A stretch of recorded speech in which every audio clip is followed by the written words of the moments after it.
What's happening, everybody? Brian Peacock, Eric Crocker, Aaron Freeman here with you. Another Locked On Podcast Network crossover episode. 49ers, Falcons, Week 15. Key matchups, where are these teams at? Headed toward this playoff run. Who's legit? Who's not? Who's going to be there in the end? And predictions for Week 15 coming up on this Locked On Podcast Network crossover. 49ers, Falcons, right now.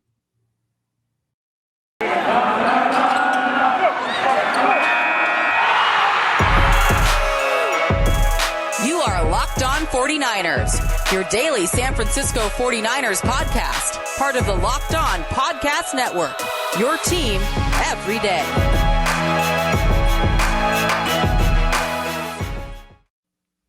Welcome to Locked On 49ers, Locked On Falcons crossover. Brian Peacock at BD Peacock on Twitter. Eric Crocker at Eric_Crocker, and a very special guest. I guess we're the guests on his podcast today because this is going out on both. Aaron Freeman at Falc Fans, host of Locked On Falcons. I got to admit, Aaron, first of all, right off the bat, I got a little bit too. I got my chest puffed out about the 49ers versus the Falcons a little bit on yesterday's show. And I went as far as I said the Falcons are trash. I said that this is a bad team that has no business beating the 49ers or being in this playoff conversation, even though their record says otherwise at 6-7. The Niners coming in here hosting those Falcons at 7-6. Aaron, I said they're trash. I said they have the worst resume of any team that is considered a playoff contender right now. Looking at those wins, looking at those losses so far in the 2021 season. Aaron, are the Falcons trash? See, Brian, I thought, given this was going to be my first three-way on a crossover Thursday, that you guys would be gentle with me and kind and ease my way into this, but we're jumping off immediately on a bad foot here. You haven't even heard what Croc's going to say about the Falcons yet. No, that was the nice I was part. not nearly as disrespectful as Peacock. Look, the Falcons are the best of the bad teams. That's basically been the story so far on Locked On Falcons that we talked about. This is a sort of game where this is their proving ground. They played a little bit better these last couple of weeks, been a little bit more competitive. It seems like things are sort of trending in the right direction, coming together for them. But this is a must-win game for them against a team that I think nobody believes is inferior to the Falcons. The 49ers are the better football team, and the Falcons are going to have to prove themselves on Sunday. And I think they have the potential to, but I'll be honest with you, I'm not going into this game with the expectations that the Falcons are going to win. But, I think there's some ways that the Falcons can sort of come out on top. The last time they faced the 49ers, that was the year in 2019 when the 49ers were on their way to the Super Bowl, and they kind of shocked the world and beat them back then. So it's certainly possible that a overlooked Falcons team, let's say that. I won't go as far as saying they're trash, but overlooked. It can surprise folks on Sunday. Yeah, that 2019 game is the only one overlooking them. Well, Peacock's the only one overlooking the Falcons. When I see the Falcons, I don't doubt any team that's led by a quarterback that is as good as Matt Ryan. Now, you guys have had some of your issues up front when protecting them. There's some receivers out. Does it look like he's going to get any more or less help heading into this game against the 49ers, whether it's from the receiver group or from the offensive line? I mean, the Calvin Ridley's not coming back unless we get some surprise news, in the next 48 hours, which I don't expect to happen. So it's going to be Kyle Pitts. It's going to be Cordero Patterson. It's going to be Russell Gage, but those guys have been playing pretty good. As of late, the offensive line has been up and down all season long. I think the good thing for the Falcons going for them up front is I think Nick Bosa is the one guy that you have to fear, and he's going to create problems for them. But the last time they played in that 2019 game, Jake Matthews did a really good job keeping him in check, despite, Nick Bosa having like a historic season that year. And that was a relatively quiet game for him. We know Nick Bosa likes to flip sides. So I think what the Falcons will do is when he's lined up on the left side, going up against the Falcons right tackle, Caleb McGarry, who's been up and down this year, but has had some good games against players like Brian Burns and Chase Young. But some rough games as well. They'll give him as much help as he can possibly get, and they'll probably wind up leaving Jake Matthews on an island and Jake Matthews is used to that. And so I think that'll be their strategy. And I feel like if they can keep Nick Bosa in check, no offense to Eric Armstead, but I don't know if there's a whole lot else that I'm fearful of from this 49ers pass rush moving forward. So I think the Falcons have the capacity, just whether they execute that game plan, as flawlessly as they need to be able to, win up front. And we'll just sort of see if the weapons can have a big day. Kyle Pitts is their go-to weapon, but I know I looked at some Football Outsiders numbers that say the 49ers are one of the best defending teams against tight ends. So we'll see if Kyle Pitts can, break out of that and, have a big day. I was looking at Kyle Pitts' numbers, and actually, Aaron, you and I both play in the Locked On NFL Dynasty League, and I do have Kyle Pitts in that league. And I thought, maybe he's been pretty disappointing. I feel like there's not been the big games except for maybe one week, was week 4 or something like that. He kind of went off a little bit, and then I looked at his stats, and they're pretty darn good. Like he's like this is the quietest, like amazing rookie tight end season of all time. Maybe it's because of what Kittle's done and Kelsey's done and Waller, and there's all these big name tight ends doing big things. But how has he looked? Like, what is the returns on Kyle Pitts as a rookie, both as a blocker and a receiver? Yeah, it's a weird thing with Kyle Pitts because like you go into it thinking, okay, he's going to be this historically great rookie, which he's on the path to be, like the best rookie season a tight end has had since Mike Ditka 50 years ago. And then you look at those 2 monster games he had that you're referring to against Miami and the Jets, and I think he had like a combined 16 catches for like 280 yards in those 2 games or something like that. And then every other week he just quietly gets like 4 or 5 catches for like 60, 70 yards, which is good by NFL standards. This, what you expect from a top-notch receiver. But I think because he's filling kind of the shoes of Julio Jones, and it just leads to people expecting him to go out there and basically give you like 8 or 9 catches and 120 yards every single week. And he's just not at that level quite yet. But he's been quietly solid for this team. He's been a playmaker for them on third downs. You're not getting the red zone production that you want, but like, Falcon fans are used to that because we didn't get it from Julio Jones. So, at some point we'll get that from Kyle Pitts. But I think he's been, quiet is a hard thing to say because he's probably going to wind up being in the Pro Bowl this year. So it's not like people are not paying attention to how well he's played. It's just, I think the expectations were so high that he was going to come in and basically, set the entire world on fire. And he has been that at times, but just not that every single week. But he's been solid every single week.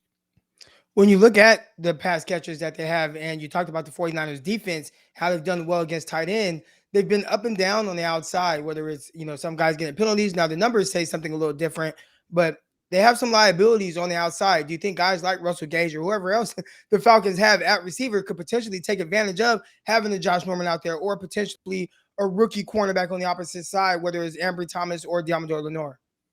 Yeah, I think the Falcons in recent weeks, Russell Gage spends a lot of time in the slot. Kyle Pitts spends a lot of time in the slot. The Falcons recently have kind of really been committed to running a lot of sort of 3-by-1 sets and trying to use that to maximize their wide receiver core because they don't have that true outside threat that you normally would expect, having a Calvin Ridley in the lineup or a Julio Jones in the lineup. And Russell Gage is not really that guy, but he's been productive the last couple of weeks. Had a really big game, career high day against Tampa Bay a couple of weeks ago with 11 catches, 130 yards in that game.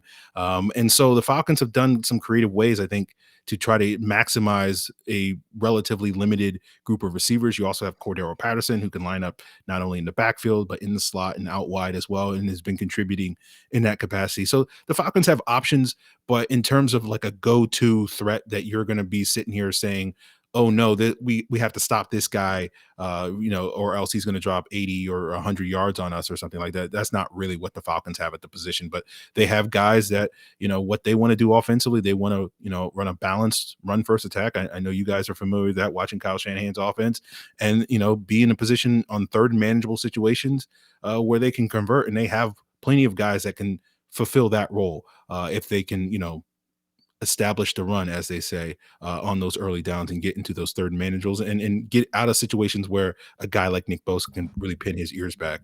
But in terms of a go-to sort of threat on the outside, no, they don't have anybody that I think 49ers fans should be too worried about in that regard. Yeah, there's some really interesting similarities in these two teams. You get to kick back kick your feet up and watch Sunday, a matchup between maybe the NFC Pro Bowl tight ends, two really super talented, although very different tight ends in George Kittle and Kyle Pitts, and then two of the best running backs who used to be wide receivers in the league, and Cordero Patterson and Deebo Samuel, which is very interesting. It's funny to see how their value goes up to play a less valuable position in an odd way there. There's a lot more questions I actually have for you, Aaron, and those Atlanta Falcons, and then we'll flip it over to you to hit Croc and I with some questions about these San Francisco 49ers. We'll make some predictions as well to end this program. But first, I want to let the listeners know about Stat Hero. I'm getting killed, by the way, in year-long fantasy leagues this year, and so that's when someone like Stat Hero comes in very handy. You get a new matchup every week. It's you against the house. It's one-on-one. No one plays daily fantasy sports to lose. Winning feels so much better. And traditional fantasy sports, long-term losing propositions, because a lot of times you're playing against professionals, or who knows who you're playing against, and you're playing against a whole bunch of people, and there's less odds for you to win, up to 4 times better odds to win at Stat Hero. Stat Hero is a first of its kind daily fantasy sports platform where it's you versus the house in head-to-head fantasy matchups, winner take all. For example, one matchup you could play this week, you got to pick 3 quarterbacks. One of them is Jimmy G that the house has. Stat Hero has Stafford, Brady, and Garoppolo. Can you pick 3 quarterbacks that can beat them? I was going to say this week, Jimmy Garoppolo, potentially a sneaky good fantasy play in your daily fantasy leagues. Can you take those 3 quarterbacks on with another triumvirate of quarterbacks and beat the house? And Stat Hero, they showed you who it is. They show you the lineup that you have to beat before you play. So you can handpick your own team to beat Stat Hero one-on-one. A never-before-seen innovation of a fantasy sports and sports betting hybrid has Stat Hero players clocking odds 4 times better. So go sign up for free. Play head-to-head at stathero.com/lockedon. Use promo code LOCKEDON for a 100% deposit match. That's stathero.com/lockedon. Use promo code LOCKEDON for a 100% deposit match. stathero.com/lockedon. All right, Aaron, I want to go back to the offensive line real quick that Croc mentioned earlier. I know it's been somewhat of a weakness for the Falcons this year, and I think we talked about this a little bit on the Peacock and Williamson podcast. So apologies to those who had heard this conversation before. I'm sure it's most of you, because I know everybody listens to that podcast every single day right here on the Locked On Podcast Network, featuring me and Matt Williamson. 2 offensive linemen that I thought were perfect fits for the 49ers the last couple of years were Matt Hennessy, who the Falcons ended up drafting at center in round 3 in 2020, and then Drew Dahlman in 2021, the son of a former 49er, in the 4th round this year. Very similar strengths and weaknesses with those 2 players. What's the plan there with those guys? And how come you snagged both of those players right out from under the 49ers? Is it just that Matt Hennessy disappointed and Dahlman's the guy to replace him now? One's a center, one's a guard long-term. What's the story with those 2 guys? See, Brian, we talked about this over the summer. I know you're just finagling a way that you can, snag a trade down the road to get one of these 2 guys. So I see where you're coming from with that. We'll trade you Tom Compton, starting offensive tackle, for a backup center. I mean, Falcons, we've been down the Tom Compton train once before, so I think we're that's good. Why he's a 49er, because Kyle Shanahan knows him. If Kyle Shanahan knows you get to come play for the team or coach the team somehow. There's a couple of ex-Falcons on that 49ers offensive line. Daniel Brunskill was a guy I was very high on in Atlanta, and it never worked out for him. But in terms of the center position, yeah, it was interesting to see the Falcons draft Drew Dahlman, and sort of that led me to believe that Matt Hennessy was on guard to potentially lose his job, but he came out, won the job outright. It's been a little bit up and down, as Brian. Both of those guys tend to struggle against bigger, more physical nose tackles. That was fully on display a couple of weeks ago when the Falcons played New England, and Christian Barmore, among other guys, were really pushing around Matt Hennessy. And then the following week against Jacksonville, the Falcons started to rotate Dolman and Hennessy to get Dolman really his first action of the season. He did pretty good in that Jacksonville game. Then the following week against Tampa Bay, they did the same thing, rotating those two guys, and Dolman had a couple of bad snaps, and that led to the Falcons kind of nipping that in the bud. And now it seems like it's going to be Hennessy's job for the remainder of the year. But, in the future, I think both of those guys could wind up competing again next year for that job. And so I don't think the Falcons at this point in time, and I think that's kind of the story of this coaching staff with a lot of these roster pieces, is still trying to figure out what they have. And I think that's kind of what's going on with the center position. So I don't know if they're committed one way or the other. They'll just kind of figure it out as we move forward at that center position. But certainly we've had some positive performances from Matt Hennessy. Arguably his best game of the season was against Tampa Bay in that game that Dolman struggled. Looked much better going up against guys like Vita Vea and Ndamukong Suh in that game than he did earlier in the season where he struggled against those guys. So it's been kind of up and down, and that's been kind of the story of the Falcons offensive line. There's been a lot of games where they've really struggled. There's been a lot of games where they've been fine. Some games where they've been solid, but it's just kind of up and down each and every week, and you don't really know what you're going to get.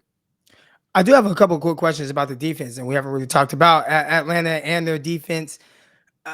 AJ Terrell, I feel like because Atlanta has been so up and down and the defense kind of is struggling, and they've been struggling to get, any type of legit or consistent pressure on opposing quarterbacks. But AJ Terrell, he's been terrific all season. So what has kind of changed with AJ Terrell from, his rookie year to now?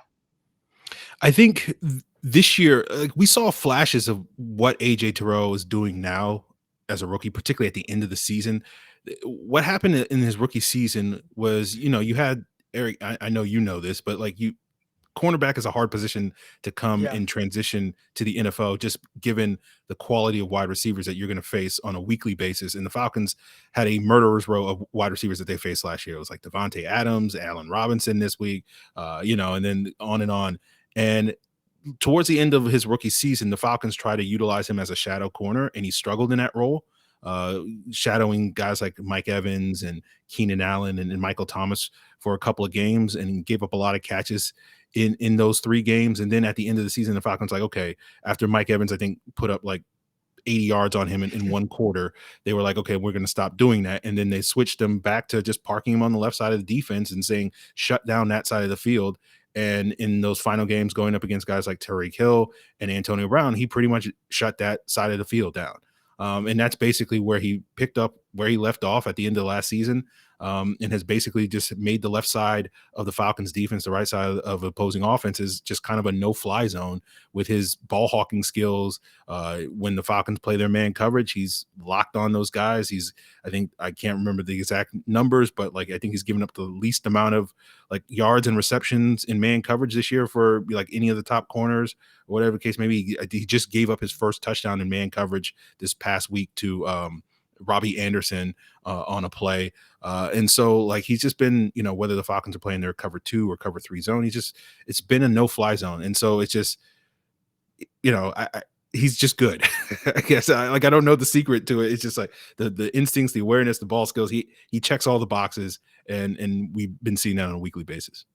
Yeah, and the Falcons kind of got killed in the draft too that year. They're like, oh, you let the Cowboys have CeeDee Lamb, and maybe there was 16 really good players, and you drafted the 17th good player in that draft. And now we're seeing AJ Terrell outplay a lot of guys that were drafted in front of him. So I think Falcons fans are feeling pretty good about that. And just another lesson about the NFL draft, that you don't really know everything about these prospects on draft day like you think you do, even though things get spoken about as they're factual about any of these human beings on draft day.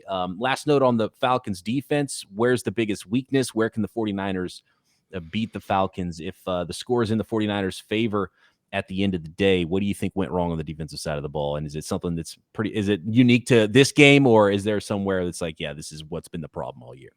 I mean, the Falcons can't rush the quarterback. That's the biggest weakness on their team. They just cannot get pressure on the quarterback really at all this season.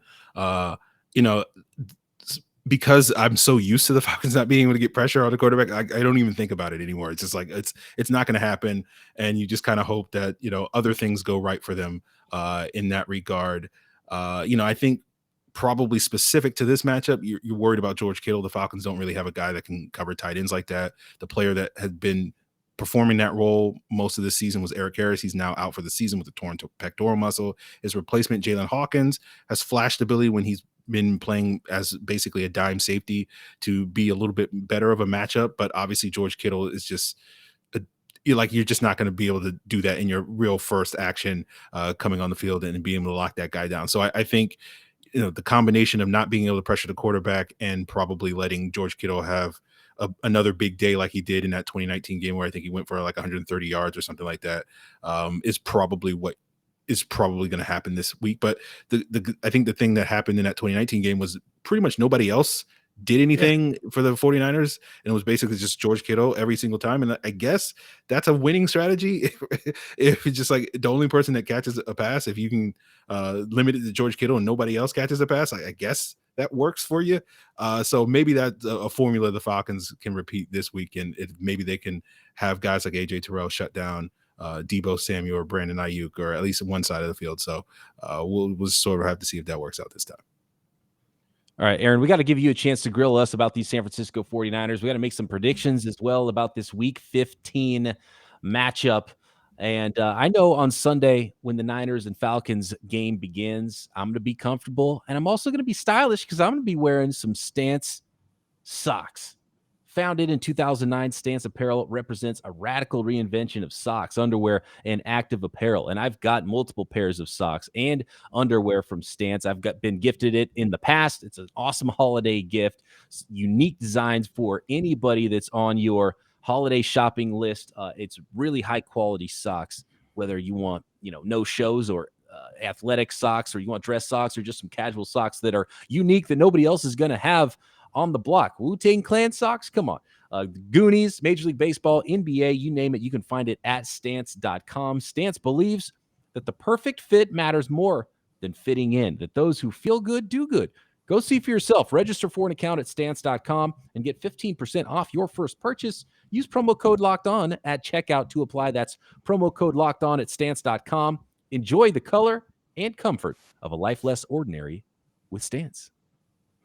Guys, it's the holiday season, and BetOnline has had you covered all season long and still does, with the best odds, props, and lines more than ever as we march towards the NFL and college football playoffs.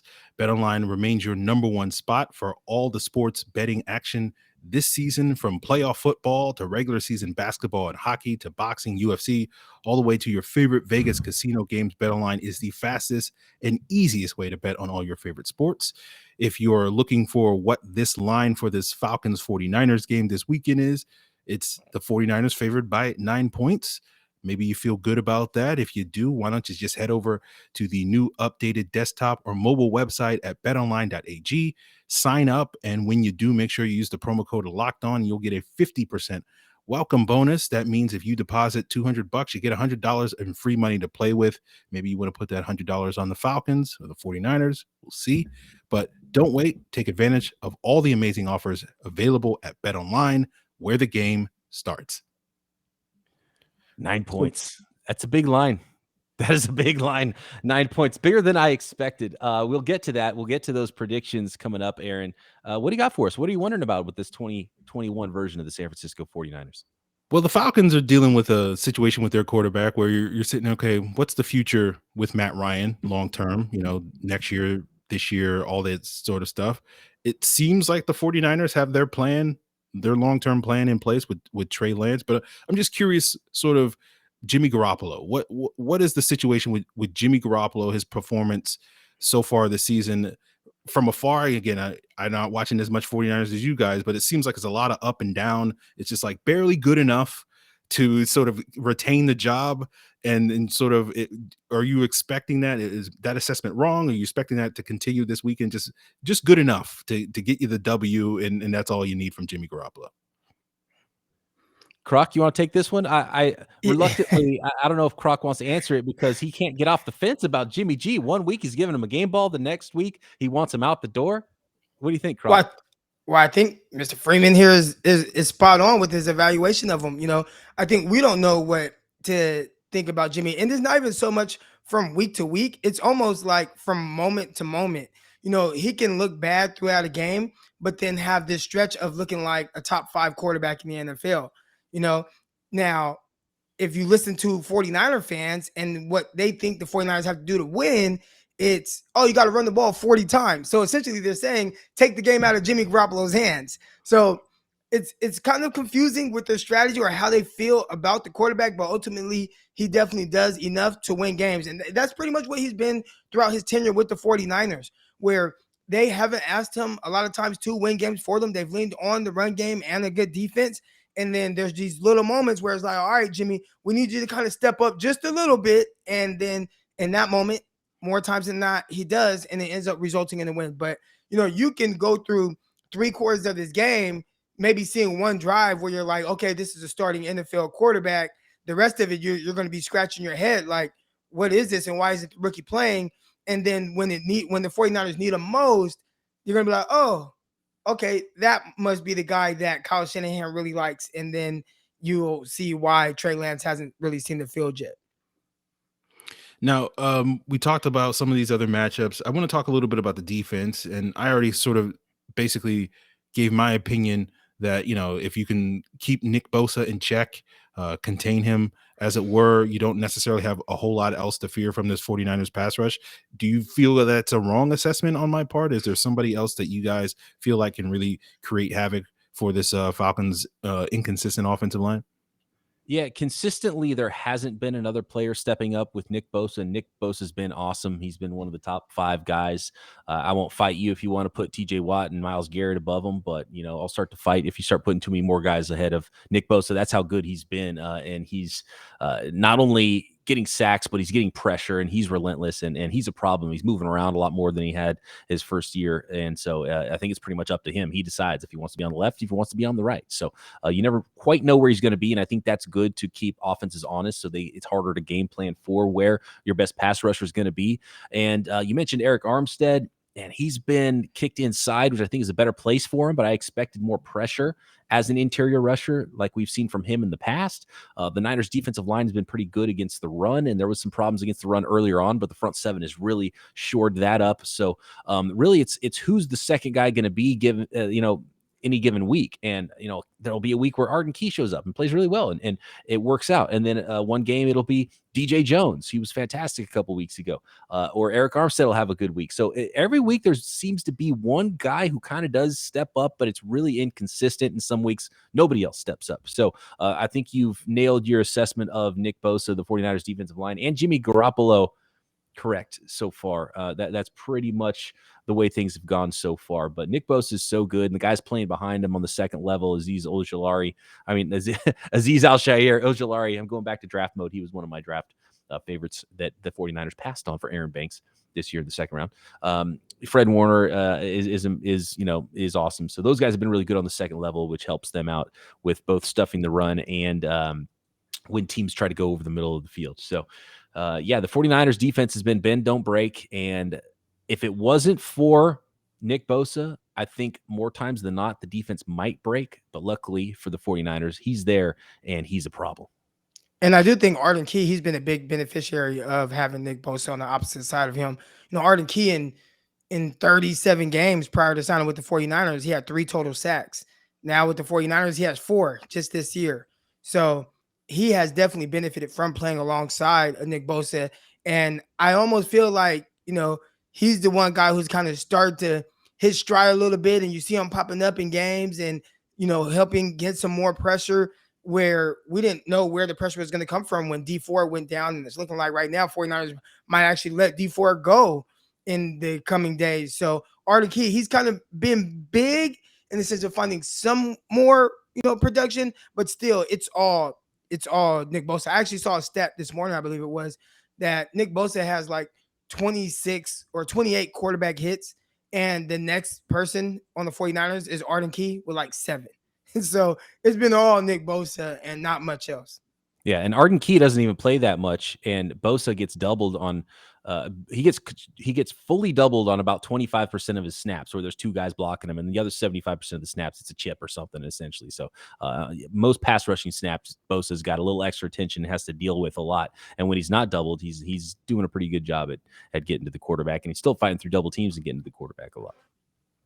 Now, I have a similar question about the 49ers passing attack, where, George Kittle is the guy, but, I've been watching a little bit of this 49 team from afar. It looks like Brandon Ayuk, after, it seemed like, at least from afar, everybody was like, why isn't Brandon Ayuk getting more run? But it seems like he's starting to get more run. Obviously, Deebo Samuel, is neck and neck with Cordero Patterson for the most versatile offensive weapon in the league. Is there someone else that you're expecting to have a big day on Sunday besides George Kittle? Deebo Samuel. Deebo Samuel's just trouble because you never know where he's going to be, and he is so good with the ball in his hands, and it's amazing to watch guys like Deebo Samuel and Cordero Patterson, be better running backs than receivers almost. And with Deebo Samuel, he's got this magic ability to find the edge and find space, and part of that is just the numbers game with Kyle Shanahan, and I think that's why he likes to be able to use guys in positions that they're, it says WR next to your name. If you can use them as an RB, I think that helps numbers for Kyle Shanahan and helps the math in the running game and helps the defense not have the right personnel in the field to defeat what you're trying to do, because the same guys could be 11 or 21 personnel.